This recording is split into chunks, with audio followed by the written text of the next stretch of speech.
Nandito na naman po tayo sa bagong laban, bagong karera ni Boy Bugoy. Tangkita po natin ng Race Crack Tropico de Coco. Yan po tayo, pang-apat, si Boy Bugoy. Ready na po? Yan na po. Pumarangkada na naman si Boy Bugoy. Siya po ay pang 4th place, pang 5th place. Dire-diretso po siya kumaliwa. At nakakuha po siya ng shield para proteksyon sa mga may amoy. Yan po. Diretso pa rin po ang kanyang pagtakbo. Ginamit niya na po yung shield para hindi po siya tablan ng dinamita. So, nadapa po yung ibang mga driver. Siya po ay pang 4th place. Gumamit na po siya ng nitro. Nakakuha po siya ulit ng skill, pampatalbog. Ginamit niya, kaya lang na-skid po siya. Kinabitan po siya ng dinamita at may dumaan pong lumilipad na demonyo sa kanya.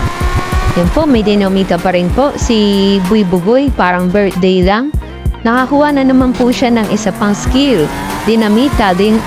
Kinabitan niya po ang dalawang player na nasa likod niya. First na po si Boy Bugoy at kumuha po siya ng dalawang skill, kaya lang tinira po siya ng earthquake. Samantala, nilagyan niya po ng pabigat yung nangunguna sa kanya.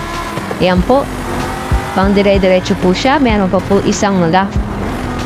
At binaril niya po yung katabi niya. Pagkabalit tinira po siya ng mga halamang nangangagat. Kaya bumagal po ang mga sasakyan dito sa may gawing bandang unahan. At tinamaan po tayo ng rocket.